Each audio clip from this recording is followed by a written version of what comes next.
Hello and welcome back to Hammond's Upholstery. I've remembered to put my mic on this morning, so hopefully you should hear me fine.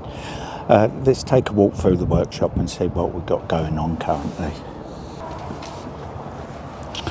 Okay, so we have a set of dining chairs, the customer's dining table chairs here. They've been done in the grey fabric, ready to go back. Haven't had time to show you this because I'm extremely busy at the moment, so I need to try and get some stuff done, but I will try and keep up to date with the vlog so you can see what's going on. Got this lovely antique wing chair there. I need to order the fabric, get on with that. We have I'll call it the style of Charles Eames desk chair here. We've got to replace the foam and covering that. We've got a set of dining chairs waiting for the others to come in. We've got the swivel chair and we have a sofa and a chair. We have some pads for the gym ready to go back. We've got some cushion repairs there. We've replaced the top lever that was damaged.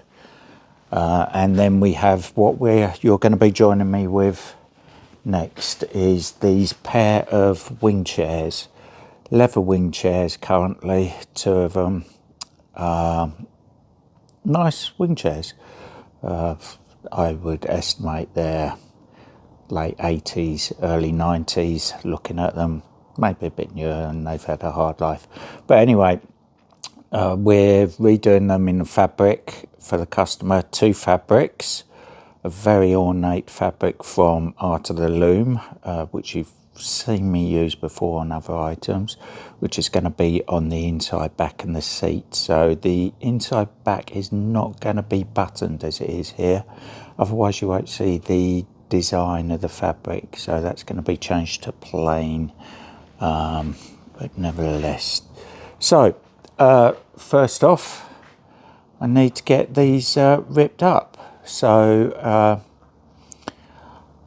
I'll crack on with getting the leather off them and all these nails out of them and getting them prepped for upholstery, which will include having to replace the back foam.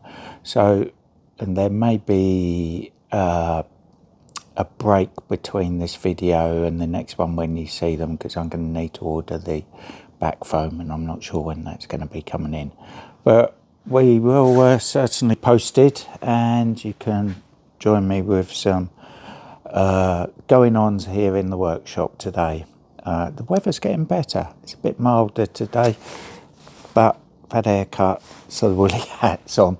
So join me for ripping this up for a bit, and then once it's ripped up, I'll see what I can do. I should be able to put the inside arms and the wings on at least anyway, before I get to a point where I can't go any further forward without the inside back. So let's crack on with that.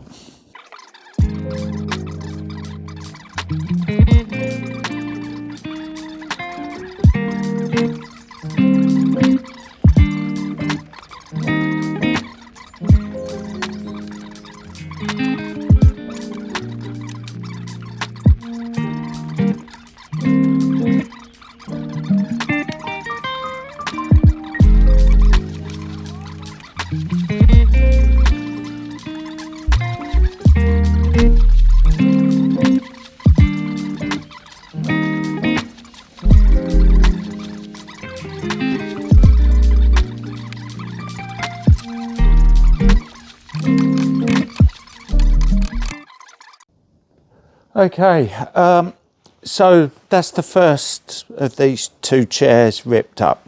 I thought you might find it interesting for me to go through these chairs. I believe they're from they're Georgian style wing chairs from the early 1990s, I think.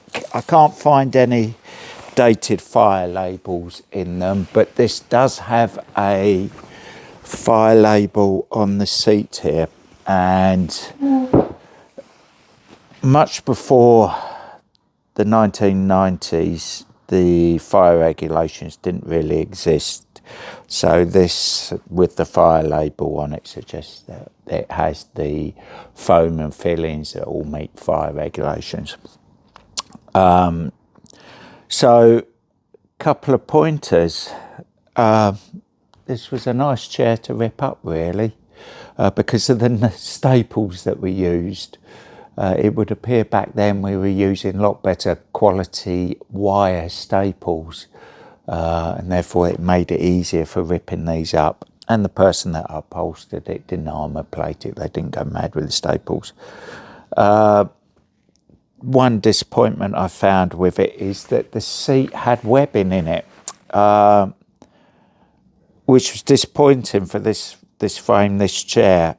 It wouldn't have cost them any more really to put a zigzag spring in the seat.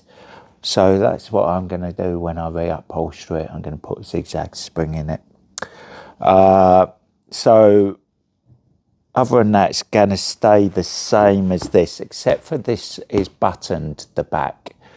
It's deep buttoned back. Some people refer to it as Chesterfields, but to me a Chesterfield is the large tub chairs and sofas with the deep buttoning. This is a Georgian wing chair with a deep buttoned back, not a Chesterfield chair.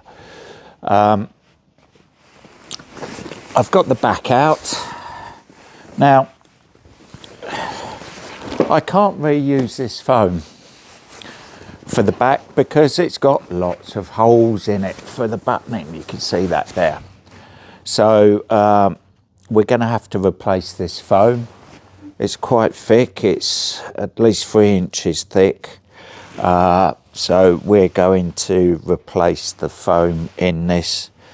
I haven't quite yet decided whether I'm going to re-web the backs and canvas them, because it's okay actually. The webbing they've used decent quality webbing, so it hasn't gone very slack, so I think that's reusable. But we will go over everything with a layer of Lux Bond because there is some wear to the arms, but they're in good shape, these chairs.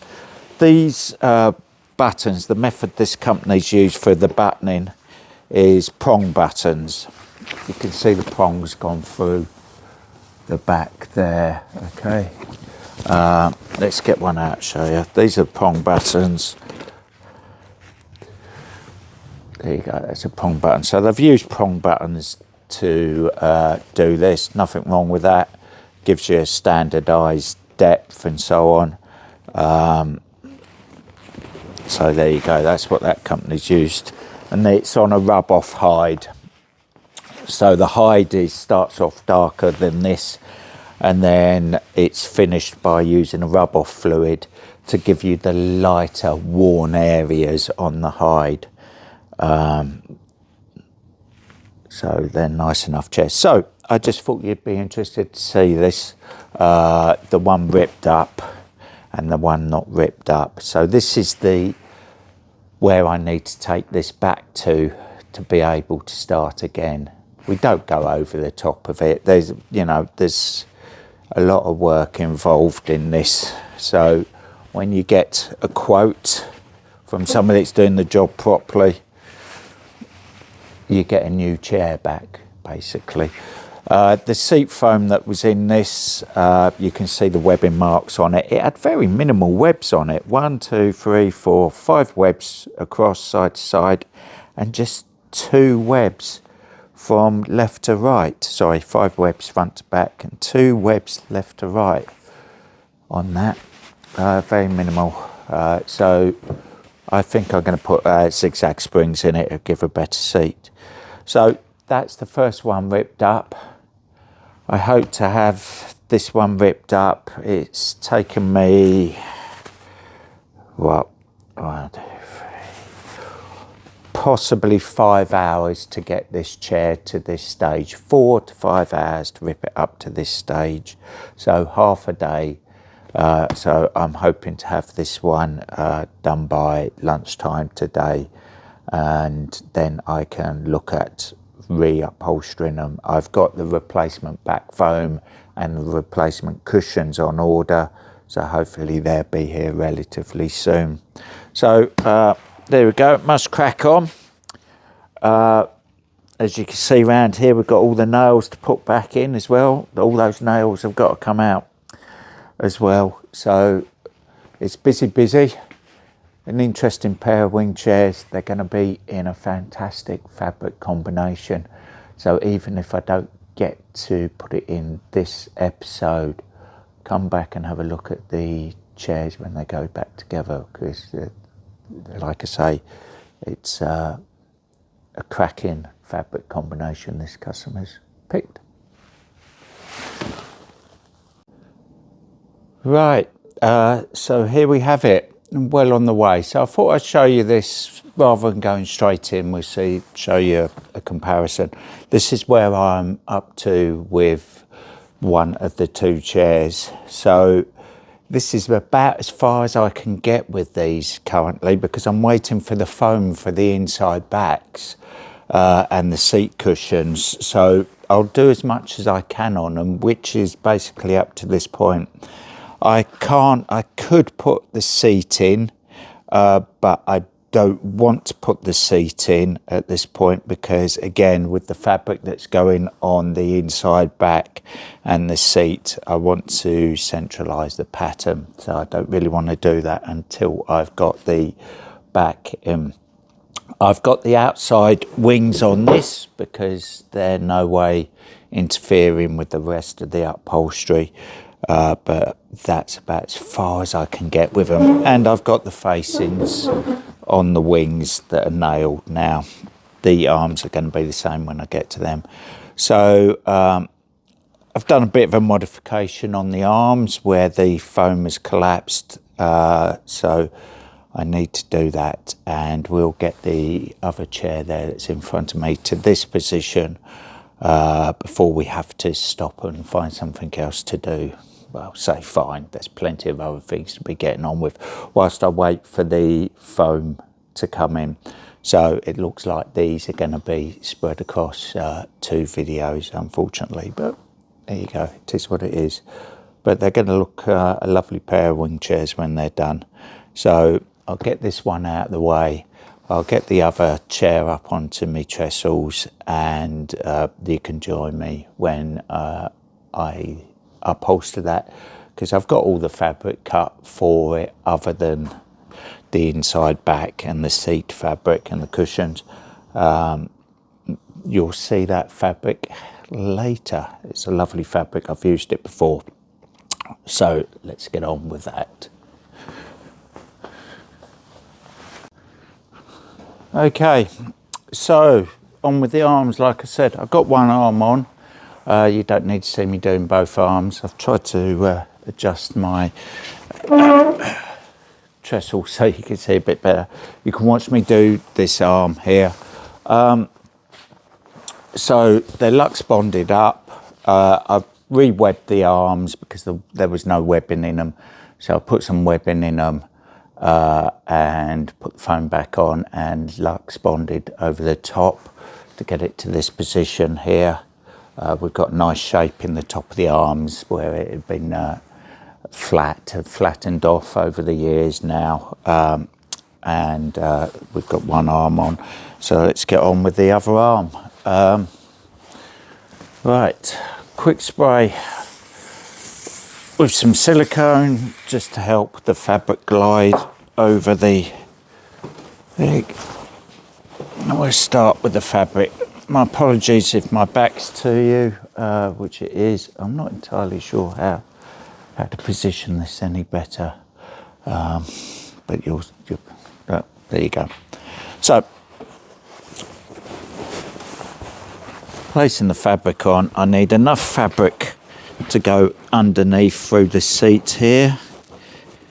I need enough fabric to come around the front of the job here. So we'll put a couple of staples in there. Feed the fabric through the back. A couple of staples on the back edge now. Through here, hello. gaffer staples here.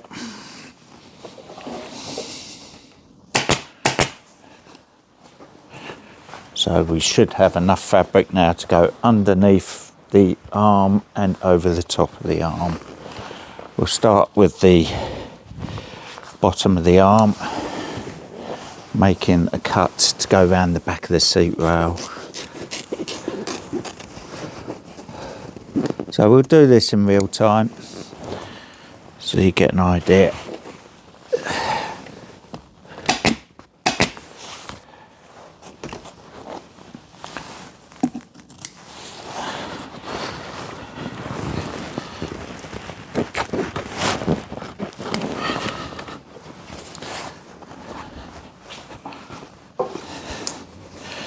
So all my cuts are being made to, how do I put it, to give me the maximum cover to work with, pulling it through the outsides, etc. You could be very careful with your cuts, you don't want any cuts seen. The fabric needs to cover the timber and the foam. So there you go. I have had people that turned up here previously to help me out, claiming to be upholsterers, and I've given them a wing chair like this, and it's blatantly obvious within 20 minutes that they're not upholsterers, or certainly not to the level that I needed, because of the cuts, and you can see the confidence in it, in what they're doing.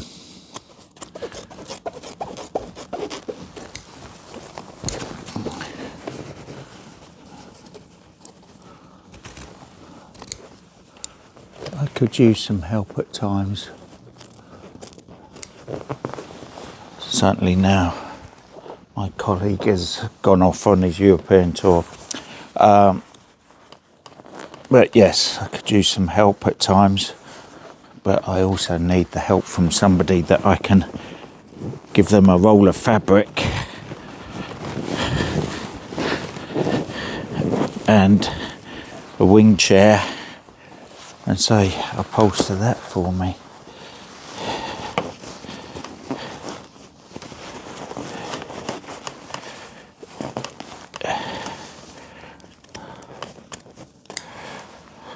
Get asked, are we a dying trade? I don't know if we're a dying trade. I think the trade has evolved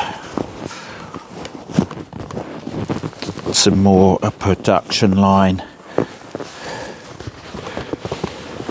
Even in the sense, when I first started, we used to be work on piecework, but we would go right the way through a job as an individual. Nowadays, I don't think that happens. So I'm making cuts here around the wings, pulling the fabric as I go.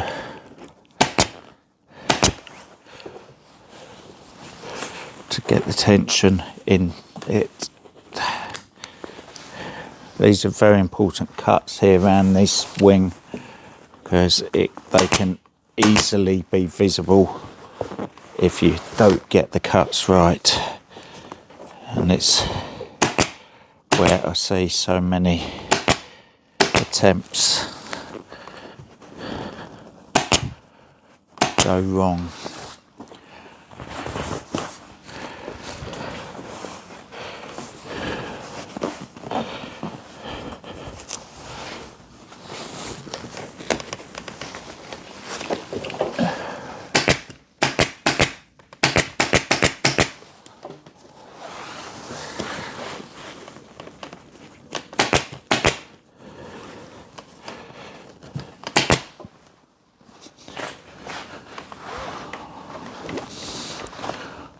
Right, before I go any further, I need to just staple this piece of fabric off that's gone through the wing here. I had an interesting one the other day. Somebody came in with a wing chair similar to this, in fact very similar to this, and the arms had worn, which is obvious. You know, it's the first thing that's going to get the heavy wear other than the seat cushions. And they asked me, can I just replace the arms? And I tried to explain to them that the arms are the first thing to go on. So therefore, for me, everything else needs to come off. And they said, oh, well, we've seen it where it's been done before. And I said, yes, but have you looked at the finish on it? Well, no, we're not that bothered. And that's the problem. I find a lot of people just aren't that bothered or don't know any better. And yes, you can theoretically, yes, anything is possible. You could put the arms on a finished chair, but you're going to have to make a lot of compromises because you're not going to be able to staple the back of the fabric off through here. So how do they finish that? Do they just poke it through and leave it flapping? You're not going to be able to staple the fabric off through the wing here. You can see my hand coming because you need to staple it from the outside without taking the outside wing off. So all they do is wrap the arm over and staple it on the underside of the arm here. And I presume just tuck it through these other places. They may uplift the outside arm and pull the bottom of the arm off, and then they staple the front off. So yes, you can do it, but it's not the right way to do it. So I said to him, yes, I can do it, but you're basically recovering the entire chair anyway. So, you know, so yes, it can be done. I'd be concerned about the quality of the finish of trying to fit a pair of arms to a wing chair such as this on a fully upholstered chair without taking any of the outsides off.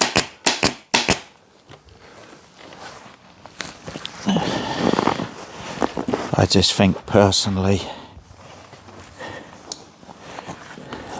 it's not going to be a very good job, or certainly not to the quality that I would be happy with. And I was always told if you wouldn't be happy to take it home and have it in your own home yourself, then it's not done right.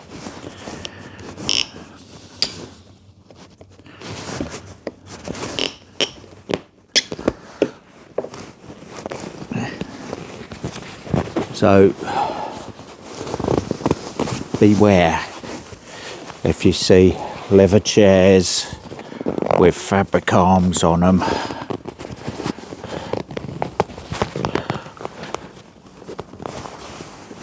It's not a bad look, nothing against the look. Just beware to perhaps make sure that you're happy with the quality of the finish on the arms.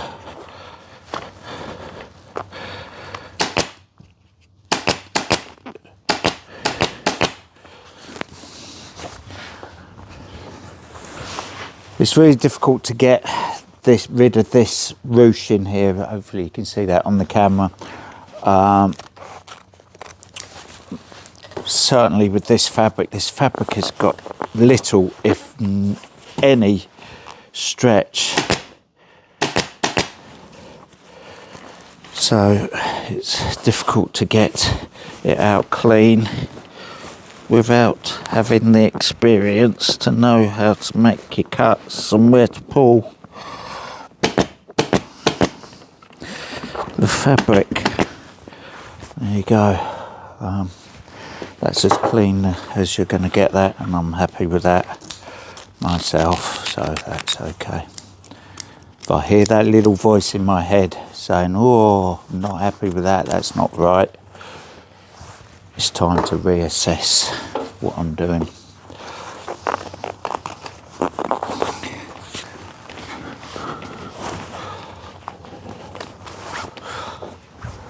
Because if I'm not happy with it, the likelihood is that the customer is not going to be happy with it either.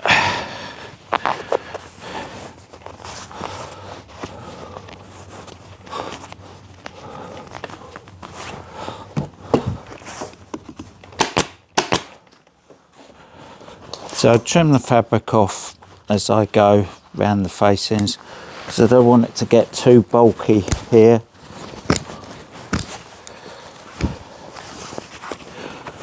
Three pleats in each arm. Try and keep them as matching as possible. It's a little bit harder to do with these recover jobs.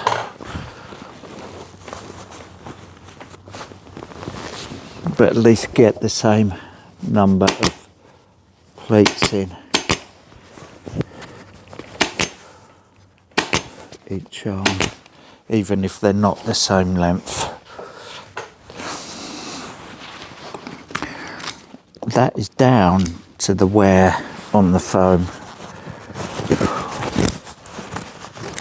90% of it anyway. There you go. Right.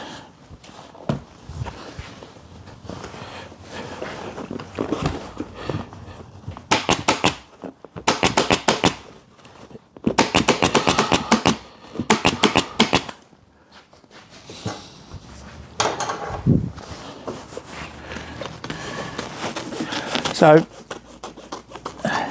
the inside wings are next, and they're pretty much a similar process to what I've done here. I need to Luxmon these and put the wings on. The wings got to go through the arm here. Another one of those things, if somebody wants the wing replacing, remember the fabric's got to go through here and through the back. How do you do that with a fully upholstered chair? So I'll crack on, get the wings on this, and get the outside wings on it, get it to the same level as the other chair. Hopefully the foam should be in on Thursday. I've got a very busy day, Thursday and Friday. We've got some cricket club seating that I need to get done. So theoretically, I think this is as far as we're going to get with these chairs in this episode. So as always, thanks for watching. I hope you enjoy it. It's just to show you what's going on in the workshop this week. If you learn a few things, it's great. And hopefully in the next episode, we'll be able to get these two chairs finished off. So until then, take care, have a great week, and I'll see you soon. Thanks again. Bye-bye.